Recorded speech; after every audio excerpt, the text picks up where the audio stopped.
The City of Ohio State podcast takes a deep dive into the support services that keep OSU's Columbus campus running 24/7. Hear from industry experts in facilities, construction, real estate, public safety, transportation, and more. The City of Ohio State podcast is brought to you by the Office of Administration and Planning. Go Bucks!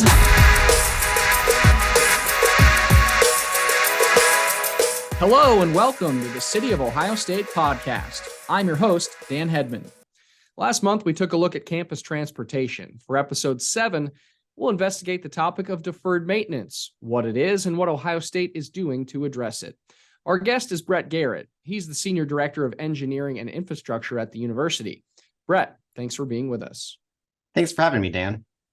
Of course. First things first, you work within the Facilities Operations and Development team and the Design and Construction Office. As we learned in an earlier episode, FDC is responsible for the design and construction of major projects. FOD as a whole, though, must maintain these buildings. This becomes challenging as buildings age, which is where deferred maintenance comes in. Anyone that owns a home knows there's upkeep and things break or need repairs. But so that we're all on the same page, can you briefly explain to listeners what types of items fall within deferred maintenance and the general challenge facing not only Ohio State, but other schools? Sure, Dan. Well, there's two major categories, buildings and infrastructure. And at Ohio State, we have a lot of buildings. There are 1,100 buildings that we are responsible for. And there's about 38 million square feet in all of those buildings. And the types of deferred maintenance that we see in them are things like roofs that need to be replaced, windows, doors, and air conditioning systems. We also have infrastructure items that are considered to be deferred maintenance. So things like bridges, roads, and underground utilities. Certain challenges that our university faces and others include things like accurate identification of what the deferred maintenance is, understanding these liabilities and being able to communicate those needs to leadership. And of course, funding. Finding dollars for this as opposed to something new is hard to come by. That's really interesting. So one thing people may not know is that many colleges and universities, Ohio State included, were part of building booms. This saw lots of facilities built in short spurts, mostly in the 20s, the 60s, even the early 2000s. I know universities want to construct buildings to have maybe a 50 or even 100-year lifespan in some instances, but ongoing maintenance must take place. So what challenges are presented when a large portion of your campus buildings were all built at the same time?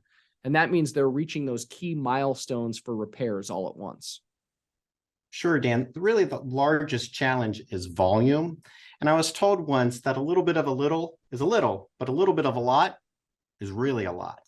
And since we have a lot of buildings that have been built in these clumps or the same time frames to meet the education research demands at the time, these systems and other renewal comes at the same time.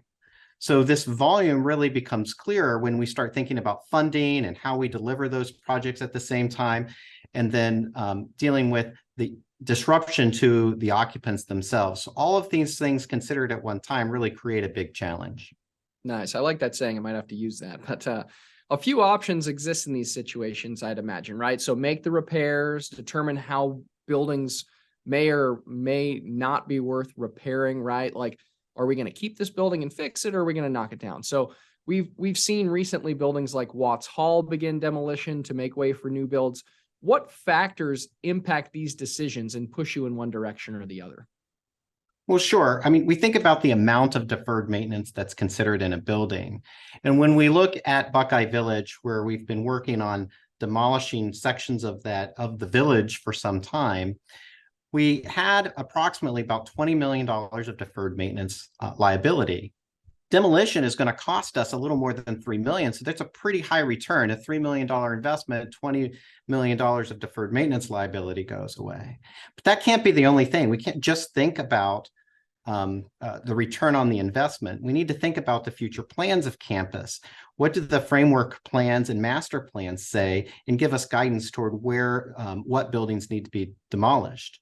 We should also be considering, the historic or iconic designation of these buildings, meaning, there should be a more rigorous process involved when we're thinking about heritage buildings and how they should be, and whether or not they should be demolished. And of course, we consider cost, the maintenance, how much energy the particular building uses, and whether the building is suitable for how the occupants use the space. So I know deferred maintenance very important to Mark Consolye, FOD's vice president, as well as people like A&P senior vice president Jay Casey, and even the board of trustees. So what's Ohio State's plan for people that have stuck with us to this point right in the podcast? They're probably wondering, what is Ohio State doing to clarify deferred maintenance needs for the campus and then fix them? What's the action plan? Well, right now, there's not a fully developed plan solidified for funding of these needs. But for academic and research buildings, funding models currently cover the daily expenses of our custodial services and maintenance items, like replacing overhead lights and air filters and testing emergency generators. So historically, we relied on some state funding to address different pockets of deferred maintenance, but now we're really trying to change or reimagine our approach. So Ohio State is now transforming how it collects information regarding deferred maintenance and how we estimate the cost to address it. And we have a new software tool that's being designed and provides us some better analytics so we can be more strategic about our approach. So far, we've assessed in this new methodology about 19 million square feet, a little under 200 buildings. And we're continuing to go. We want to look at these buildings every 5 years. And so as we get more information, our data will be more accurate and we'll be able to better express what the needs are to the university. So taking a holistic approach, right? You got to figure out the information in order to make decisions. And what does that look like, I guess, when you're working with business and finance or other key stakeholders in trying to home in on these individualized deferred maintenance plans, if you will? How do you socialize this with colleges and units when there are so many other pressing needs like recruiting faculty, researchers, and students while still trying to maintain or even reduce their own budgets? Right. Well, and Dan, we understand that people really wouldn't choose to renew things or replace things that are behind the walls and really want to focus on more exciting things. But the reality is that work is important and critical to ensure we can do the teaching, research, and medical care that is expected at Ohio State. And so while we're sympathetic to budget limitations that all these areas have, we're working together with our customers really to formulate and understand a comprehensive and strategic plan toward addressing this deferred maintenance. So starting this year, this capital year, we are providing the data that we've been able to collect to our customers regarding deferred maintenance, the time frame in which it needs to be addressed, and we're providing that to each of the colleges and units so they can understand what those needs are, and hopefully we can even align them with the needs that they've already identified for their strategic initiatives. In the end, we hope that every college and unit for every single building will have a 5-year deferred maintenance plan for every building where we're able to identify all of these key factors: cost to do the work, clear scope of what that work is, and the time frame to complete it.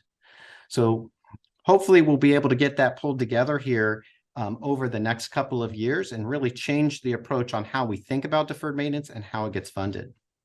Yeah. So, I mean, just to kind of ground this, right? I mean, this is a heavy topic. And to make it relatable, again, I'll go back to somebody who owns a house. And so what you're basically doing is meeting with the colleges or units and assessing their house, right? Assessing the many houses they may have if they have multiple facilities and saying, like, what's on your capital improvement list, right? At home, you may want new windows and a new roof. You may need to seal your driveway, right? In a building like this, it may be an HVAC system or roof replacement. It might be some of the pipes behind the walls and things like that. So you're putting that in a 5-year capital plan, almost this deferred maintenance plan. And that helps the colleges and units see this is the money we need to save. These are the types of things we need to get done in order to continue to support the academic mission at the university. Is that right? That's exactly right. And it should also help them understand that these systems need to be in place to ensure that they can do what they need to do. And I think there's one other piece of this is at Ohio State, there are expectations on how people experience the environment. And we expect that we can focus on teaching, research, medical care, whatever it might be, and not be disrupted because it's too hot or too cold in a space, or a plumbing system is failing, right? These things should just go on behind the background while the university continues to think about or it continues to work on what's most important. So you talked a little bit about this, but just to drive further into it, right? So you're meeting with colleges and units, and you generally have a timeline on how you want to get that accomplished. But this is just such a massive endeavor with a huge campus that is basically a city. How do you nibble away at this? How do you chip away at it? What's step number one? What's step number two in terms of turning it into action? Mm-hmm. So the most immediate needs are really categorized as critical and urgent. And these renewal projects really need to be completed over the next 2 years. So the first step is to begin the design process in hopes that funding for construction will follow afterwards. Now, there's additional work to be done and continued assessments and evaluation, but we want to really tackle these things that are most critical to the university. Great. So last thing from me, I guess, unless you have anything to add, but beyond the buildings themselves, the horizontal infrastructure also has deferred maintenance, right? I'm talking about things like underground utilities that run between buildings. How do universities, or even cities, if you want to get more broad, how do they determine the needs for addressing these issues long term? I've often thought about that when you're driving around, like, man, these pipes might have been here a long time. Mm-hmm. Well, it's very similar to how we look at buildings. We assess whatever the infrastructure is, whether it's steam lines or water lines, things of that nature, and we identify what is this deferred maintenance? What's the cost associated with it? What is the time frame in which it needs to be addressed?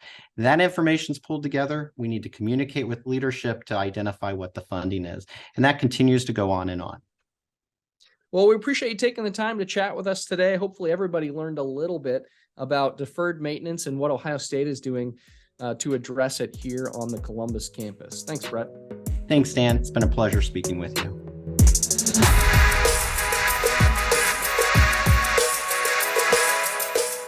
The City of Ohio State podcast is brought to you by the Office of Administration and Planning.